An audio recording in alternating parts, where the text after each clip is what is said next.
نحمده ونصلي ونسلم على رسوله الكريم أما بعد فقد قال الله تبارك وتعالى في كلامه المجيد وفرقانه الحميد فأعوذ بالله من الشيطان الرجيم بسم الله الرحمن الرحيم إنا نحن نزلنا الذكر وإنا له لحافظون صدق الله العظيم اللهم صل على سيدنا مولانا محمد وبارك وسلم عليك صلى الله على سيدنا محمد صلى الله عليه وآله وسلم.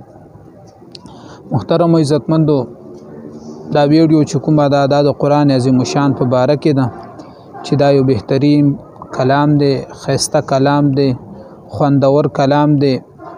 په دې کې هیڅ قسمه دروغ نشته، په دې کې هیڅ قسمه یو زیاتی خبره نشته ده. الحمدلله دا داسې کلام دی چې دا په هر وزن باندې برابر دی.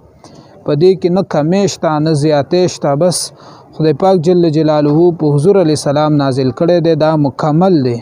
دې کې ټوله د دنیا او د آخرت زندگی موستا ته ښودلی شوې ده. دغه قرآن عظیم شان باندې چې کله انسان عمل وکړي، دنیا هم ښایسته، آخرت هم ښایسته.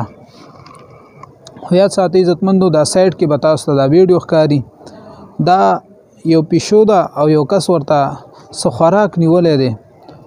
نو هغه خوراک پسې دا پیشو ټوپونه وهي، خو لاندې ورته یو کتاب ایښی دی، عام کتاب دی، قرآن نه دی، عام کتاب ورته ایښی دی. نو دا خوراک پسې ټوپونه وهي او زور کوي، خو دغه خوراک چې کوم دی دا رخلي، هغه کتاب د پاسه وروړي، په کتاب ورته خپیږ دی او اوړي روړي په دې خوراک پسې. دا دې کتاب ته نه ګوري چې دا ما لاندې کتاب پروت دی، زه په دې باندې خپیږدم. خو بیا وګورئ عزتمندو، په دې کلیپ کې وګورئ، بیا هغه ویډیو کې همدغسې قرآن ورته لاندې ایښی، قرآن عظیم شان ورته لاندې ایښی دی او هغه قرآن عظیم شان نه اخوا دیخوا ورته دا خوراک وړي روړي. پیشو هر طرف ته ځي، خو په قرآن عظیم شان ګورئ خپه نږدې وګوره، څومره د کمال خبره ده، څومره بهترینه خبره ده.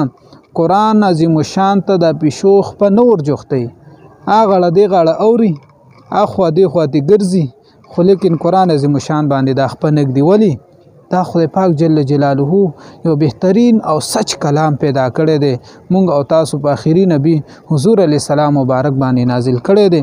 دې کې هیڅ قسمه دروغ نشته. دا پیشو په دې خبره گواهی کوي چې بالکل دا حق کلام دی. دا نور کتابونه چې هر څومره دي دا مطلب باطلیږي، کاغه د انګلیش دی، کاغه نور سیزونه دي، نو دا ګوره باطل کتابونه دي. دا چې کوم د ختمیدونکي کتابونه دي، قرآن عظیم شان دا باقی کتاب دی. دا د انسان په قبر کې په کار راځي، د انسان په دنیا کې په کار راځي، د انسان په ورځ د محشر باندې په کار راځي، تر دې پورې چې دا قرآن عظیم شان داسې کلام دی چې دا به تا جنت تم داخلي. دا پیشو والا ویډیو تاسو وکتله، دا په قرآن عظیم شان باندې خپه نږدي. قرآن عظیم شان کې خدای پاک جل جلاله په خپله فرمایي چې انا نحن نزلنا الذکر وانا له لحافظون. د لاندې تفاسیر لیکلي چې ذکر نه مراد قرآن عظیم شان دی. نو قرآن عظیم شان حفاظت الله جل جلاله په خپل اغستې ده، دغه ذمه په خپل اغستې ده. قرآن عظیم شان حفاظت خدای پاک جل جلاله په خپل کوي. تاسو دا ویډیو وکتله چې دې کې دغه پیشو په قرآن عظیم شان باندې خپه نه اوچتوي، خپه پې باندې نږدي، ولې دې ته هم پته لګي چې دا رښتونی کلام دی. دا د حضور علیه السلام مبارک حضور علیه السلام مبارک باندې نازل شوی کلام دی. دا د دې دومره قدر او احترام کوي. نو موږ ټول مسلمانان له په دې کې یو پیغام دی. هغه پیغام دا دی چې کله قرآن عظیم شان وینو پکار دی چې موږ راواخلو، کاغې باندې ګرد وي چې ګرد صفا کو، کولوي کو، تلاوت پکې وکړو، په دواړه طرف باندې ښکل کو. نو والله العظیم دا قرآن زمونږ بیا په قبر کې په کار راځي، دا په ورځ د محشر باندې په کار راځي. دا به دومره په کار راشي چې دا به مونږه هغه قرآن عظیم شان سره چا محبت کړی وي، دغه محبت به د قرآن عظیم شان دغه محبت به دغه انسان لاس نیولی جنت ته داخل کی، د جهنم نه به روباسي او جنت ته به داخلي. نو سبحان الله دغه پیشو څومره بهترین، څومره ښایسته ښکاري چې دا قرآن عظیم شان باندې دا خپه نه دی ایښي. او په نورو کتابونه چې څومره ورته ایښي دي، یو کتاب ورته ایښی دی چې د هر څه کتاب دی، په هغې باندې خپې ایښي دي. الله جل جلاله دی دا خبرې په خپل دربار قبول او منظوري کړي.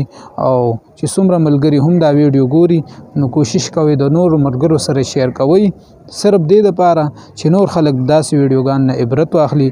الله جل جلاله دې دا څو خبرې قبول او منظوري کړي. امین یا رب العالمین.